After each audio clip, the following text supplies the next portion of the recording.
যখন আমি একটা মানুষকে সুখ দিলাম, শান্তি দিলাম, বিবি দিলাম, বাচ্চা দিলাম, গাড়ি দিলাম, বাড়ি দিলাম, আয়েশ আরাম দিলাম, 3 তলা ঘর দিলাম, ফ্রিজ দিলাম, এসি দিলাম, কাপড় ধোয়ার জন্য কাপড় ধোয়া মেশিন দিলাম, নিয়ামতে যখন তাকে আমি ডুবিয়ে দিলাম, যখন সে নিয়ামতে ডুবে গেল তখন সে আমাকে বলে ভুলে গেল, আমাকে আর মনে রাখতে পারলো না।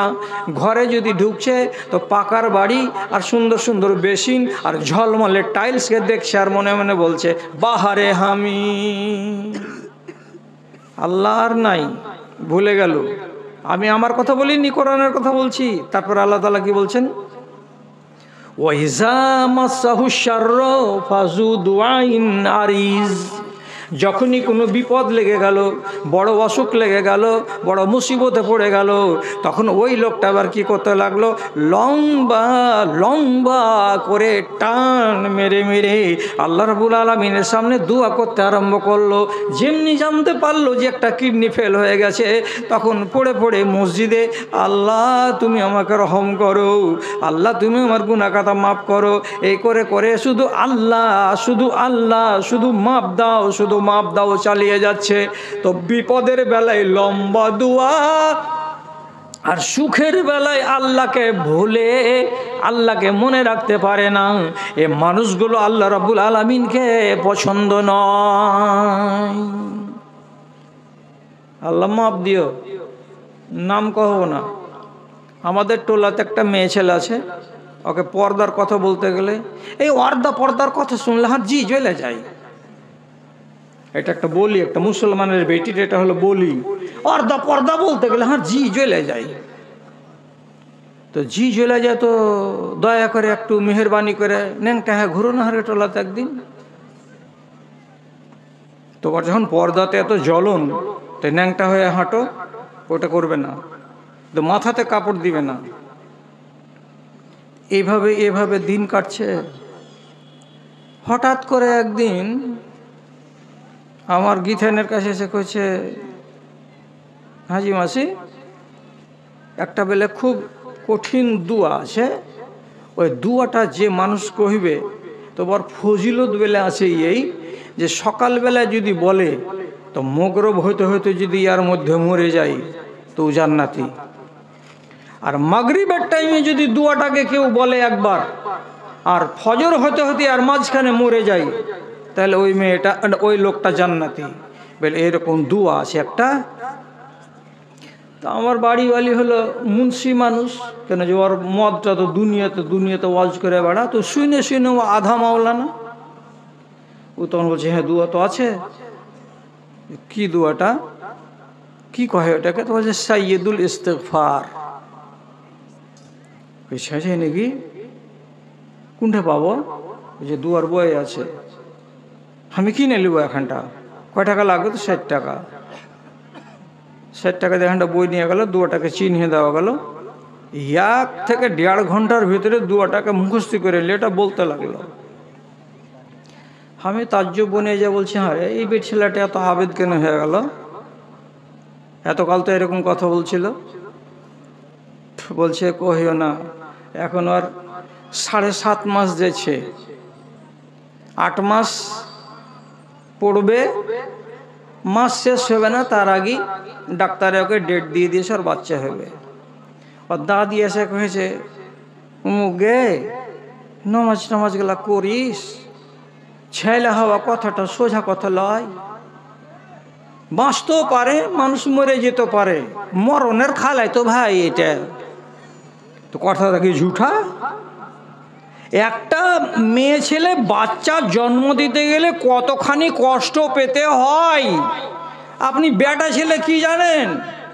নেড়ি আটকেছে তো ডাক্তারের কাছে দৌড়াচ্ছেন যে নেড়ি খুলে দে। হ্যাঁ, আর একটা বাচ্চা মায়ের পেট থেকে ভূমিষ্ঠ হতে গেলে রগ রেশা ছিঁড়ে গিয়ে পেটের ভিতর থেকে যখন নামে সংকীর্ণ রাস্তা দিয়ে কত কষ্ট হয়, কত কষ্ট হয়।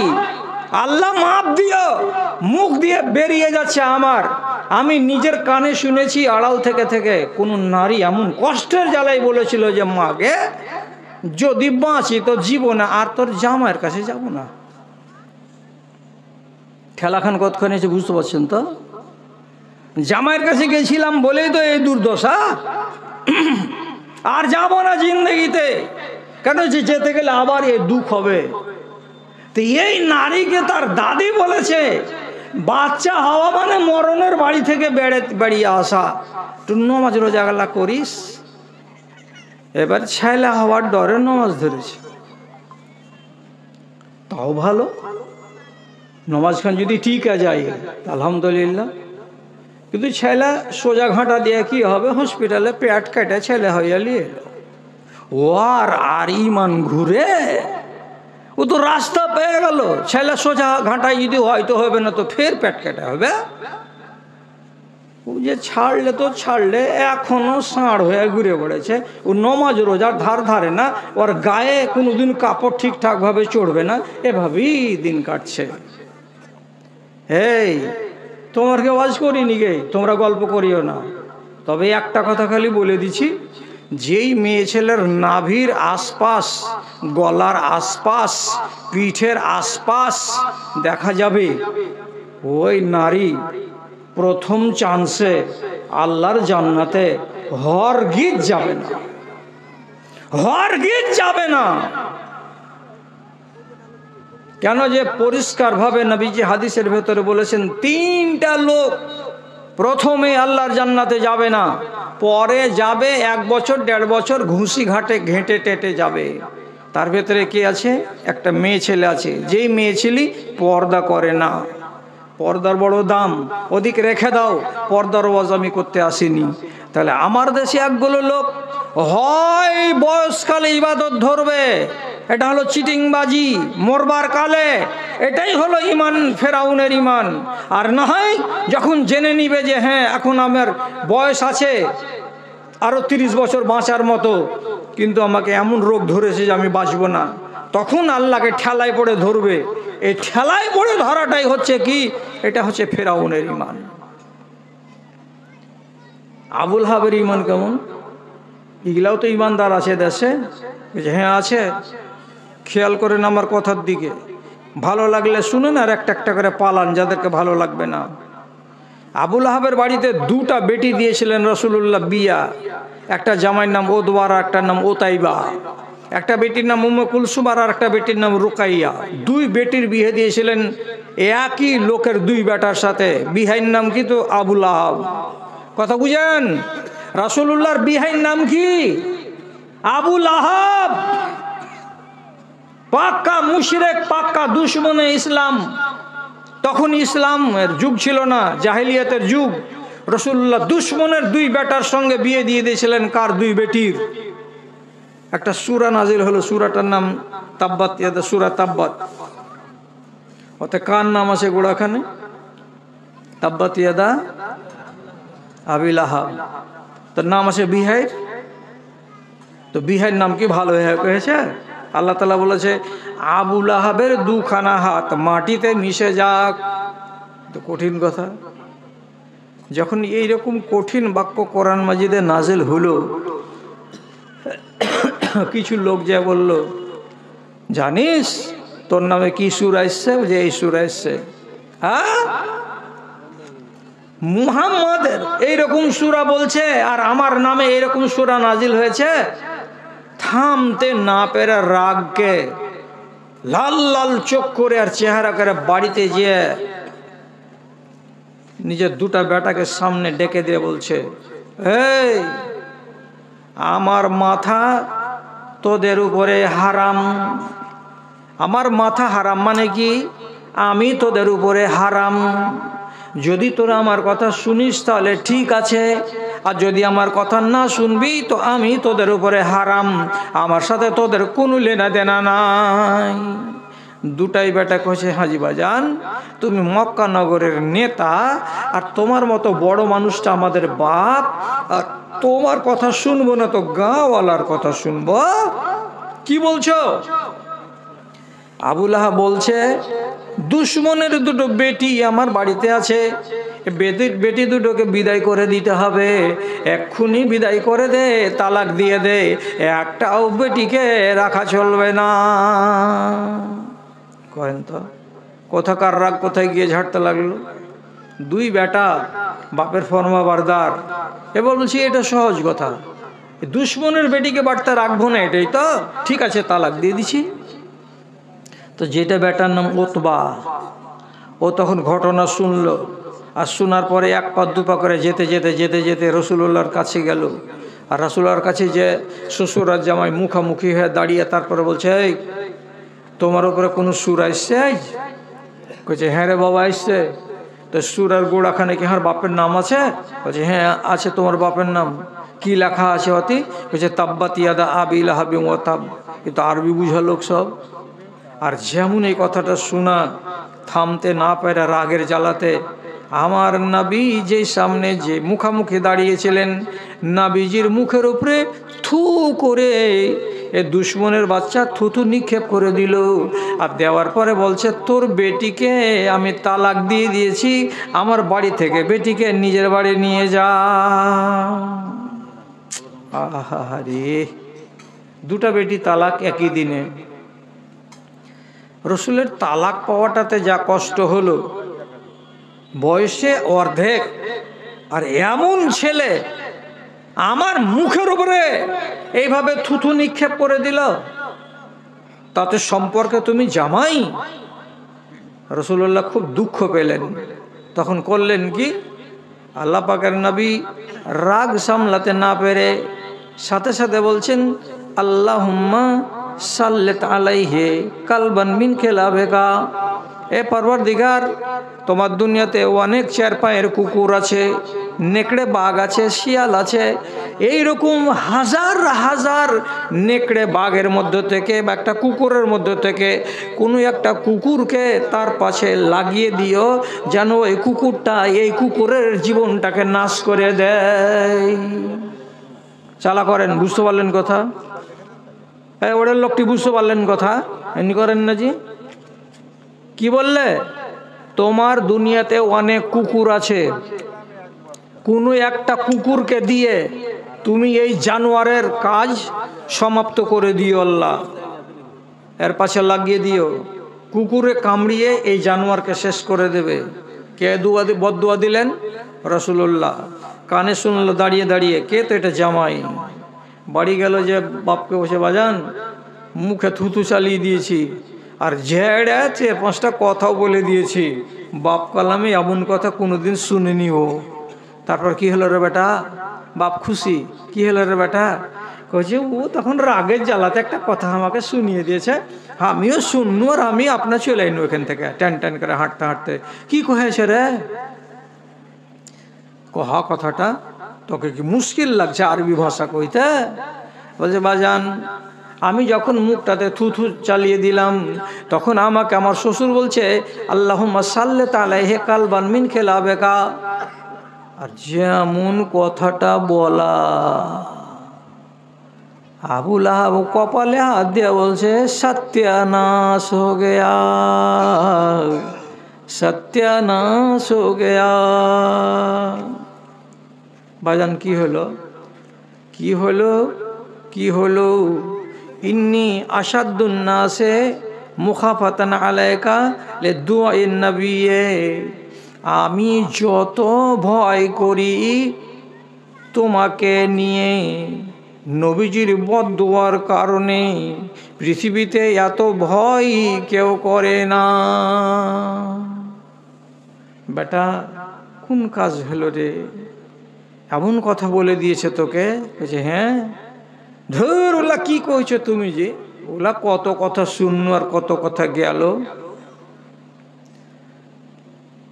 তো আবুল হাফের আর এক জায়গাতে বলছে, লা ইয়ারুদ্দু দুআহু, আল্লাহ রাব্বুল আলামিন তার দোয়াকে কবুল করেন না। আল্লাহ লা ইয়ারুদ্দু দুআহু, ওর দোয়াকে আল্লাহ তাআলা কোনোদিন ফেলে দেন না। 3 মাস পরে মক্কা থেকে একটা কাফেলা যাচ্ছিল সিরিয়া ব্যবসা করার জন্য। আবুল আহাবের বেটা উতবা সেজেছে দলে, টাকা পয়সা নিয়ে, ছালা নিয়ে, ব্যাগ নিয়ে, 2-3টা উঁট নিয়ে একটা কাফেলা বেরিয়ে যাচ্ছে। ব্যবসা করবে কোথায়? তো সিরিয়ার মাটিতে।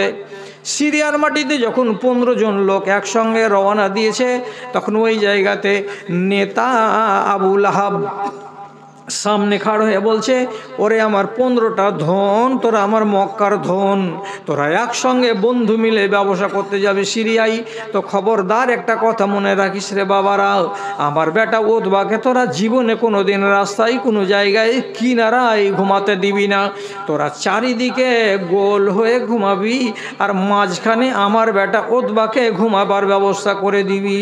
বলছে কেন জি চাচা, কেন? তো বলছে কারণ আছে রে বেটা, খবরদার তোরা আমার বেটাকে কিনারায় ঘুমাতে দিবি না। এবার এইভাবে চলে যাচ্ছে সিরিয়া প্রবেশ করবে। তার কিছু দূর আগেই একটা জায়গা আছে, জায়গাটার নাম হলো হাওরান নামক মাঠে রাতের বেলায় সন্ধ্যাবেলায় খানা পানি যা ছিল খেয়ে নিল, আর নেওয়ার পরে সবাই নিজের নিজের বিছানগুলো লাগালো, আর যতগুলো বাক্স পোঁটরা ছিল সব এক জায়গায় জমা করে দিল, আর দেওয়ার পরে উতবাকে নিয়ম অনুযায়ী ওই পোঁটরাগুলোর কাছে ঘুমাতে দিয়েছে, আর চারিদিকে এরা গোল হয়ে ঘুমিয়ে আছে যাতে এর উপরে কেউ হামলা করে দিতে না পারে। এবার রাত্রি 12টার সময় একটা নেকড়ে বাঘ, এই বড়গুলো নয়, কুকুরের সাইজের যেগুলো নেকড়ে, যাকে হাইনা বলা হয়, এই হাইনা বাঘ এলো। আসার পরে প্রথমে একটা মানুষকে এমনি করে নাক লাগিয়ে শুকে দেখছে, দেখে বলছে এটা নয়। ফের আর একটাকে যে এমনি করে শুকে দেখছে রাতের বেলায়, দিয়ে মুখটাকে এমনি করে ঝেড়ে দিয়েছে, এটা নয়। দুটা, তিনটা, চারটা মানুষের মাথার কাছে গিয়ে শুকে দেখছে, আর দেখার পরে প্রত্যেকটাকে ছেড়ে দিচ্ছে, চলে যাচ্ছে। হঠাৎ করে একবার লাফ মেরে মাঝখানে গিয়ে বস্তার কিনারায় যে শুয়েছিল বাচ্চাটা, ওর মাথার কাছে গিয়ে এমনি করে নাকটা লাগিয়েছে, আর নাকটা লাগিয়ে একবার ঘ্রাণ নেওয়ার পরে নেকড়ে বাঘ বলছে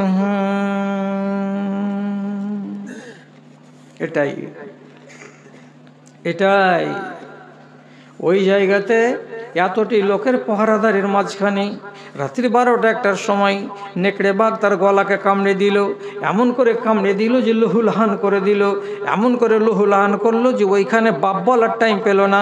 মাত্র 5 মিনিটের ভেতরে আপড় থাপড় করতে করতে ওখানেই মরে শেষ হয়ে গেল। এই বেচারারা 12-14 জন লোক সিরিয়ার ব্যবসা শেষ করে বাড়ি আসছে। আবু লাহাব রাস্তা তাকিয়ে আছে, বলছে করে কতরা কখন আসলি রে? যখন বাড়ি আসছে তো 12টা লোক আছে, 13 নম্বর লোক নাই। আবু লাহাব বলছে আমার বেটা কই থেকে গেল নাকি? বলছে চাচা বড্ড দুঃখের কথা, আমরা হাওরান নামক জায়গাতে জমা ছিলাম রাতের বেলায়, আর হঠাৎ করে জঙ্গল থেকে একটা বাঘের বাচ্চা এসে তোমার ছেলেকে কামড়িয়ে লুহুলাহান করে দিয়েছে, বাঁচার কোনো সুযোগ ছিল না, ওখানেই মরে গেছে, ওখানে আমরা তাকে দাফন করে দিয়ে চলে এসেছি। আবু লাহাব চোখের পানি ঝরিয়ে বলছে সেদিনই বলেছিলাম বেটারে, মুহাম্মাদের দুয়াকে বলে পৃথিবীতে যত লোক ভয় পায় তাদের ভেতরে আমি হলাম সবচাইতে বেশি, আমি ভয় পাচ্ছি তোকে বলেই। তোর উপরে বদদুয়া দিয়েছে নবী মুহাম্মদ, তোর রেহাই কিন্তু হবে না, সাবধানে চলিস। এবার কথা ভালো করে বুঝবেন, আবু লাহাবের ঈমান আছে যে রসুলের দোয়া রদ হয় না, একটা আচালা করেন, হ্যাঁ না?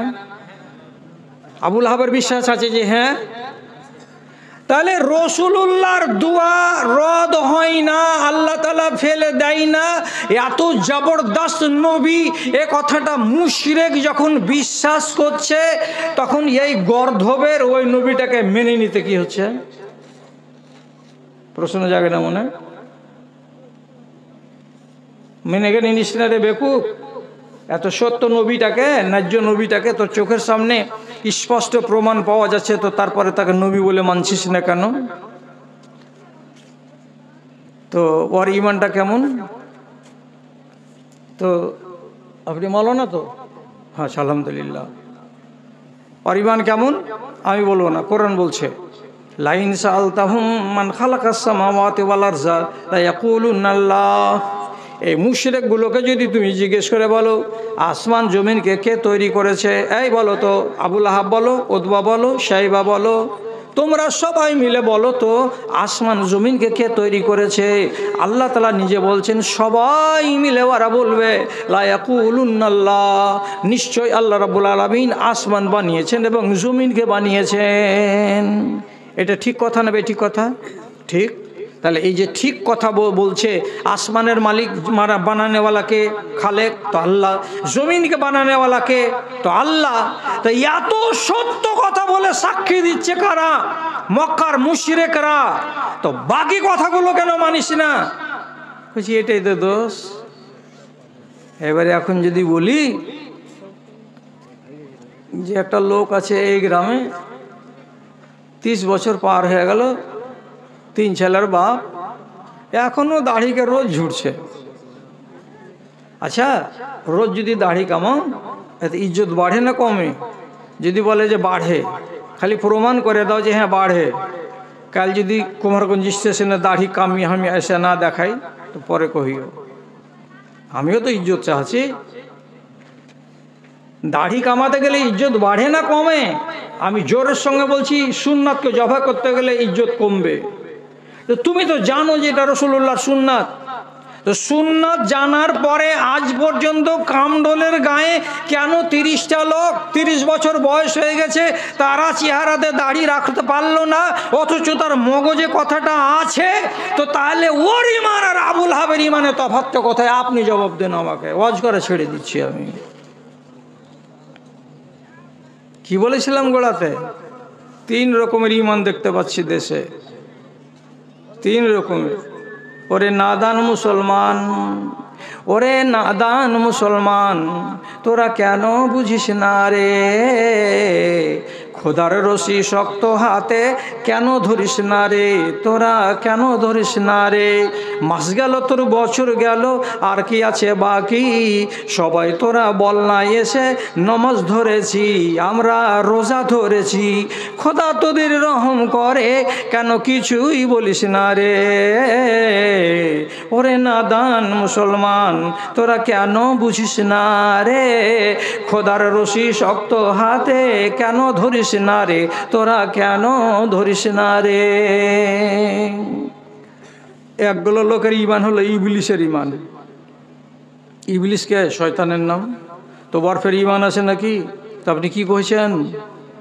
ইবলিসের ইমানের ত্রুটি আছে, এটা কথা ঠিক, কিন্তু ইবলিসের জ্ঞান কম। ইবলিস 1000 বছর ধরে ফেরেশতাদের নেতা ছিল। ও শরীয়তের সব বালা মুসিবতগুলো সব বুঝে, আর যতগুলো খায়ের আছে সেগুলো বুঝে। ইবলিস শয়তান সমস্ত কিছু আল্লাহ রাব্বুল আলামিনের ফরমানকে জানে এবং সমস্ত ফরমানকে সে বুঝে। কোনটা করতে গেলে আল্লাহ রাজি আর কোনটা করতে গেলে আল্লাহ নারাজ, এগুলো ও বুঝে না মনে করছেন? সব পাই পাই পাই পাই করে বুঝে। জি জি, আরে সত্য কথা বলছি। যে কামডালের লোক আয়াতুল কুরসির যে ফজিলত আছে, আয়াতুল কুরসি কোনটা? আল্লাহ লা ইলাহা ইল্লাহু আল হাইয়ুল কাইয়ুম, এটাকে কি বলা হয়? আয়াতুল কুরসি। তো সবাই জানেন আপনারা ইয়ার যে ফজিলত এত। তো আবু হুরায়রাকে রাতের বেলায় শিখিয়ে দিয়ে গেছে কে? এই শয়তান। চুরি করতে এসেছিল মসজিদে, মানুষের রূপ নিয়ে ধরা পড়ে গেল আবু হুরায়রার হাতে। আবু হুরায়রা কইছে তোকে রসুলের কাছে নিয়ে যাব। তখন কাঁদতে কাঁদতে বলছে যে তোমাকে একটা জিনিস দিয়ে যাচ্ছি, হাওকে ছেড়ে দাও। কি দিবা? বলছে এটা লাও। আয়াতুল কুরসি পড়ে শুনিয়ে দিল। কাকে? আবু হুরায়রাকে। কখন? রাত 12টার সময়। আবু হুরায়রা ছেড়ে দিল। সকালে নবীজিকে যা বলছে আল্লাহ রসুল এই ব্যাপার। আবু হুরায়রাকে রসুল তখন বলছে তুমি ওকে চিনো? বলছে না, ও তো চোর। বলছে চোর হলে ওটা হলো ইবলিস শয়তান, মানুষের রূপ নিয়ে চুরি করতে এসেছিল। তবে যেটা বলে দিয়েছে এটা হক, এবারে সত্য কথা, ন্যায্য কথা। ফজিলত বয়ান করতে এলাম না, টাইম আমার কাছে নাই। তাহলে ইবলিস শয়তানের এতটুকু জ্ঞান আছে, আয়াতুল কুরসির ফজিলতটা কি? তাহলে আর জ্ঞানগুলো নাই? কত জ্ঞান আছে তো শুনেন। বদর যুদ্ধের দিন এদিকে হচ্ছে 1000 মিলিটারি আর এদিকে হয়েছে 313টা মিলিটারি মুসলমানদের। এবার 313টার মোকাবিলাতে 1000টা মিলিটারি আছে। ওই জায়গাতে মানুষের শেকেল নিয়ে নিচে এসে ইবলিস শয়তান মক্কার লোকগুলোকে বলছে, চালিয়ে যা, চিন্তা করবি না, আমি তোদের পিছনে আছি, যত রকমের মদত করতে হয়, যত রকমের কৌশল বলতে হয় আমি সব তোদেরকে বলে দিব, তোরা এই মুসলমানগুলোকে মেরে লাট করে দিবি, এই করবি করে খুব গরম গরম গরম গরম ভাষণ দিচ্ছে। এমন সময় শটের উপরে বলছি আল্লাহ তাআলা আসমান থেকে ফেরেশতা পাঠালেন 1000টা, আর দিয়ে বললেন, ফেরেশতারা আমার মুসলমানেরা এখানে মাত্র 313টা, ওরা যদি আজকে হেরে যায় তাহলে মদিনার মসজিদে আর আজান পড়বে না, আজকে ওদেরকে জিতাতে হবে, যাও মুসলমানদের লাইনে গিয়ে তোমরা দাঁড়িয়ে যুদ্ধ করো গা। কাদের সাথে? তো দুশমনদের সাথে। মুসলমানেরা একটাও দেখতে পায় না যে আমাদের লাইনের ভেতরে ফেরেশতা আছে, আর কাফেরেরা যতটি এদিকে আছে যখন গুনছে তখন বলছে আমাদের দ্বিগুণ এরা, মানে 2000 আছে। তাহলে এত সংখ্যা বাড়লো, আল্লাহ কাফেরের চোখে দেখতে দিচ্ছেন কিন্তু মুমিনের চোখে দেখতে দিচ্ছেন না। মুমিনের চোখে দেখা দেয় না কেন? যে যদি মুমিন দেখে নেয় যে ফেরেশতা নাজিল হয়েছে তাহলে এরা কেউ লড়বে না। যখন দেখলে ফেরেশতা নাজিল হচ্ছে তখন ইবলিস শয়তান এক কোণা থেকে তখন বলছে, তোরা থাকে চাচা আমি গেনু। যখন চলে গেছে তখন কয়েকজন লোক বলছে, তুমি এত করে শক্তি সাহস যোগাচ্ছিলে তো ভালো লাগছিল, এখন যে তুমি এমনি করে পালিয়ে গেছো তো আমরাকে ভালো লাগে না। তখন ইবলিস কি করেছে, ইন্নি আরামা লা তারাও না, আরে হোঁচলা তোরা কি বুঝিস, আমি যেটা দেখতে পাই তোরা দেখতে পাস না। আল্লাহ তাআলা আমাকে যোগ্যতা দিয়েছেন, আসমান থেকে যে ফেরেশতা নাজিল হচ্ছে এই ময়দানে আমি আমার 2 চোখ দিয়ে দেখতে পাচ্ছি, আর যেই মাঠে ফেরেশতা নাজিল হয়েছে ওদের সামনে তোরা মোকাবিলা করতে পারবি না, তার জন্য এখান থেকে পালিয়ে যাচ্ছি। কোরআন মাজিদে সাফ করে লেখা আছে, ইবলিস বলছে ইন্নী আখাফুল্লাহ ওয়াল্লাহু শাদীদুল ইকাব, আমি আল্লাহকে বলে ভয় করি, আল্লাহ কঠিন আযাব দেনেওয়ালা। কি হলো? কার কথা এটা? এটা কার কথা? ইবলিসের। কোরআন মাজিদের আয়াত বললাম। এবার আমি বলছি এই মজলিসে কেউ যদি থেকে থাকেন আল্লাহর বান্দা, আপনি হাত তুলুন, আপনাকে পাওয়ার দিচ্ছি। কোন লোকটা? যেই লোকটা বলবে কি আমি আল্লাহকে ভয় করি না, এরকম কোন লোক থাকলে হাত তুললেন তো দেখি, আছে কেউ? কেউ নাই? তাহলে আমি যদি এবার বলি আমরা আল্লাহ রাব্বুল আলামিনকে বলে ভয় করি, আল্লাহকে বলে ভয় করি, কটা লোক আছে এখানে? আলহামদুলিল্লাহ। তো সবটি লোক তো আল্লাহকে বলে ভয় করেন। তাহলে আল্লাহকে বলে ভয় করি কথাটা কে বলেছে একবার? ইবলিস শয়তান। আর এখন আমার সামনে আপনারা হাত তুলে বললেন আমরা আল্লাহকে বলে ভয় করি। এবার মাঝখানে ফারাক কোনটা? ওই ইবলিস শয়তান হারামখোর আল্লাহকে ভয় করি কথাটা বলে কিন্তু কথাটা মানে না।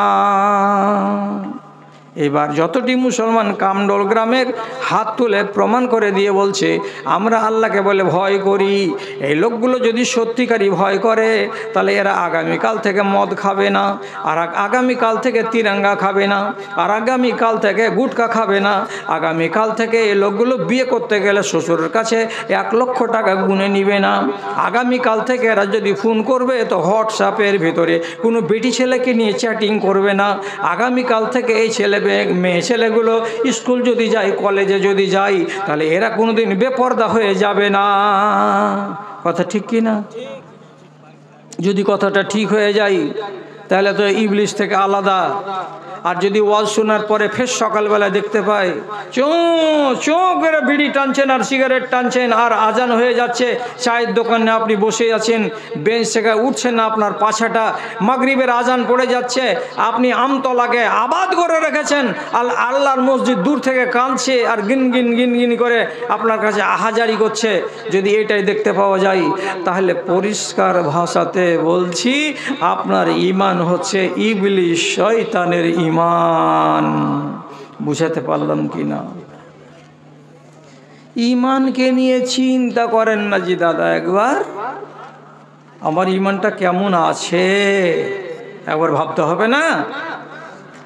একটা মেয়ে ছেলে, একটা মেয়ে বেটি ছেলে গো হযরত আয়েশার কাছে চলে এসেছে, এসে কি বলছে, ফাশতাকাত কাসাওয়াতা কালবিহা, আম্মা আয়েশাকে বলছে, আম্মা জান আমার হৃদয়টা অত্যন্ত কঠোর, ফকির দেখে আমার দিল গলে না, আমার কোনো গরিব মানুষকে দেখে দিল গলে না, কবরের কথা শুনে দিল গলে না, জাহান্নামের কথা শুনে দিল গলে না, আল্লাহ তাআলা মারবে কাটবে পিটবে এমন কথা শুনে দিল গলে না। আমার দিলটাকে আল্লাহ তাআলা এত কঠিন করে দিয়েছেন, আর এমন কড়া দিল নিয়ে যদি আমি মরি তাহলে পরে আমি তো নাজাত পাবো না। কি করা যায়, কেমন করে আমি আমার দিলটাকে নরম করতে পারি? দিল খুব কড়া। কার এটা? একটা মহিলার কথা বলছি। এত কড়া দিলের তুমি মালিক? তো বেচারির ঈমান নিয়ে কত খাতরা হয়েছে। কি বলছে যে আমি এই দিল নিয়ে যদি মরি, যে দিলের ভেতরে আল্লাহর ভয় নাই, যে দিলের ভেতরে কবরের ভয় নাই, যে দিলের ভিতরে হাসরের ভয় নাই, যে দিলের ভিতরে আর কোনো রকমের কোনো ভয় তৈরি হচ্ছে না, তো আমি নাজাত পাবো না। আম্মা আপনি আমাকে বাঁচান, একটা কোনো উপায় করে দেন। তখন মা আয়েশাকে বলছেন, আকসেরি জিকরাল মাউতে, ও বেটি ছেলে তোমার দিলটা বড় কড়া, তো কড়া দিলটাকে যদি নরম করতে চাও একটাই ওষুধ হলো, তার একটা ওষুধ বলে দিচ্ছি, ওষুধটাকে খাবে। কি ওষুধ?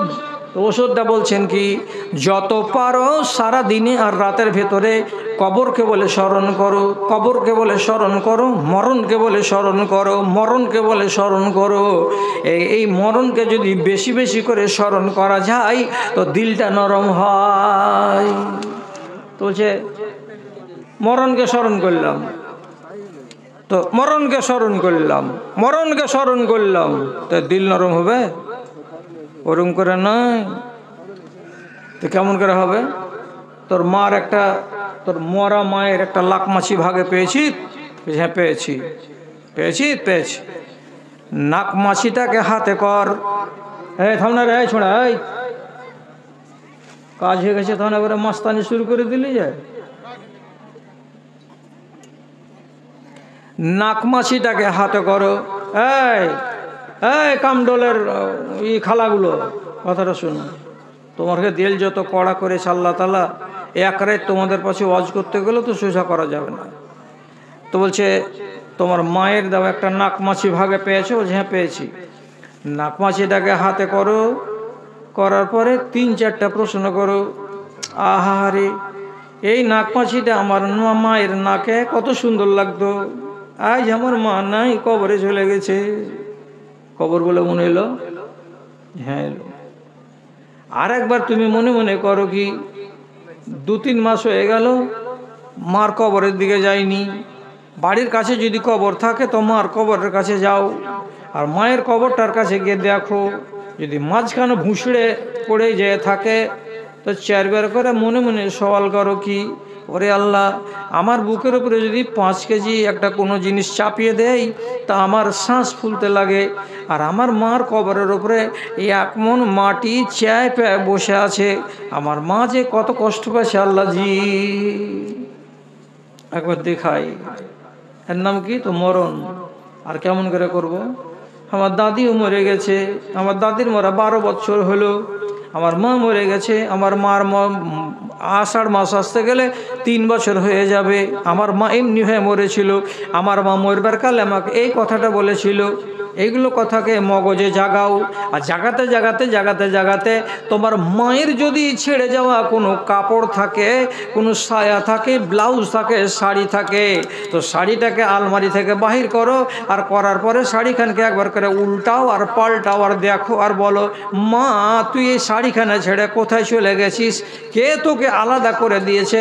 তো মা জবাব দিবে না, তোমার মন জবাব দিয়ে বলবে, মরণ তোকে আলাদা করে দিয়েছে, আমাদের বাড়িতে তোকে রাখেনি, বাড়ি থেকে তোকে বাঁশতলায় নিয়ে চলে গেছে। কে নিয়ে গেছে? তো ওর নাম হলো মরণ। একবার, দুবার, তিনবার, চারবার, সকাল বিকাল সাঁঝ রাতে তুমি মরণ মরণ মরণ মরণ বলে চিন্তা করো। আস্তে আস্তে তোমার দিলটা নরম হয়ে যাবে, আমাকে মরতে হবে। নিজের হিসাব লাগাও, আমার বয়স কতদিন হলো? 45 হলো। আর 60 বছর জুড়তে কতদিন আছে? তো 15 বছর আছে। তারপরে তো আমাকে মরতে হবে। আমার যে মরণ কুণ্ঠে আছে, বাপের দেশে আছে না মায়ের দেশে আছে, আল্লাহ কোনখানে যে মরবো, কি হালাতে যে মরবো, মরবার কালে কথা বলতে পারবো কি না, মরার কালে আমার পাশে ছেলে পেলে থাকবে কি না, আমার জবান দিয়ে লা ইলাহা ইল্লাল্লাহ বের হবে কি হবে না। এক গাদা প্রশ্ন করো নিজের মনের সাথে মরবার কালে। এইরকম করে যদি মরণকে বলে স্মরণ করো তো তোমার দিলটা নরম হবে। এবার 3 মাস পরে ফের ওই বেটি ছেলেটা চলে এসছে, সালাম দিয়া আম্মা আয়েশার কাছে বসেছে। বসার পরে তখন বলছে, কি খবর? তো হাসছে, মুচকি মেরে হেসে তারপরে তখন বলছে, ফাল তো আমি আপনার কথাটা অক্ষরে অক্ষরে পালন করেছি, এবং অক্ষরে অক্ষরে পালন করার পরে আমার কি হয়েছে? তো বড্ড লাভ হয়েছে মা। কেমন লাভ হয়েছে? এখন আমি মরণকে বলে বেশি স্মরণ করার ফলে মরণের জন্য কি কি সামান নিতে হবে তার ভাবনা শুরু করে দিয়েছি। আমার জায়ের সঙ্গে আমার একটু নটঘট হতো, আমি সেদিন থেকে ছেড়ে দিয়েছি নটঘট করা। দিয়ে বলেছি, সলেহাগে আজ আছি তো কাল নাই, ঝগড়া করে লাভ কি হবে? ওর সঙ্গে মিলেমিশে হাসি মুখে কথা বলছি। আগে আমি নফল নামাজ পড়তাম না, এখন সকাল 8টার সময় আমি কাজের ফাঁকে ফাঁকে মাঝখানে ছোট ছোট করে 2 রাকাত বাঁশ নামাজ পড়ছি, যাকে চাষ নামাজ বলা যায়। কেন পড়ছি? তো বলছে মৌলানা সাহেবেরা বলেছে প্রত্যেক দিন সকাল 8টা 9টার সময় যদি কেউ 4 রাকাত নামাজ 2 রাকাত 2 রাকাত করে পড়ে দেয়, তাহলে আল্লাহ রাব্বুল আলামিন ওই বেটি ছেলেটার নামে জান্নাতের এক কিনারায় একটা সুন্দর ঘর নির্মাণ করে দেন। তো ওই জান্নাতটা পাবো তার আশায় 4 রাকাত নামাজ ধরেছি আম্মা জান। তারপর থেকে কি করেছো? আমার বাড়িতে যদি এতটি চাল থাকে, এতটি যদি খেজুর থাকে, আর কোনো মানুষ যদি আওয়াজ দেয় আমাকে, আল্লাহর হস্তে কিছু দিয়ে দাও, তা আমি ওই 3টা খেজুর থাকলে আমার পেটকে কেটে দিয়ে আমি ফকিরের হাতে খেজুর কয়টাকে তুলে দেই। আমি কোনোদিন কোনো ফকিরকে আর ঘোরাই না। যখনই কোনো আমার চোখের সামনে বুড়ো মানুষ যায়, তখন বুড়ো মানুষটাকে দেখতে গেলে আমার মনের ভিতরটা নরম হয়ে যায়। আমি সাথে সাথে আল্লাহ রাব্বুল আলামিনের কাছে 3 বার করে 4 বার করে দোয়া করি, আর আল্লাহর কাছে আমি মাপ চাই। আয় আল্লাহ, মানুষটা বুড়া হয়ে গেছে, এ তো কবরে যাবে, আর এর মতো বয়স আমার হয়ে যাবে, আমাকে কবরে যেতে হবে।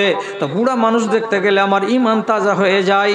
দাদারে আমার, ভাইরে আমার, একটা মেয়ে ছেলে তার ইমান কমে গেছে, এই রকম একটা মনের ভেতরে ভয় হলো বলে আম্মা আয়েশার কাছে এসে সে নিজের ইমানটাকে সোজা করার জন্য উপায় জেনে নিয়ে চলে গেল। তা আপনি কোন সাহসে বসে আছেন যে আমার ইমান চাঙ্গা আছে, আমার ইমানে কোনো ত্রুটি নাই, আমার ইমানে কোনো রোগ নাই? আপনার ইমানটাকে নিয়ে একবার ভাবতে হবে, ইমানটাকে একবার বাজিয়ে বাজিয়ে দেখতে হবে, আর নির্জনে বসে বসে আপনাকে ভাবতে হবে, আয় আল্লাহ, আমার সারাটা 24 ঘন্টার ভেতরে আমি কতটি পাপ করি, আমি কতটি নেকি করি, এগুলো যদি হিসাব রোজ রোজ করে আপনি করতে যান, তাহলে ইনশাআল্লাহ আপনার দ্বারাই পাপের কাজ হবে না, আপনার দ্বারাই হারাম কাজ হবে না। আপনার ইমানটাকে ঠন ঠনে ইমান করতে গেলে ইমানকে একবার মেপে মেপে দেখতে হবে। ইমানটা মাপা যাবে আপনার নিজের তারাজুতে।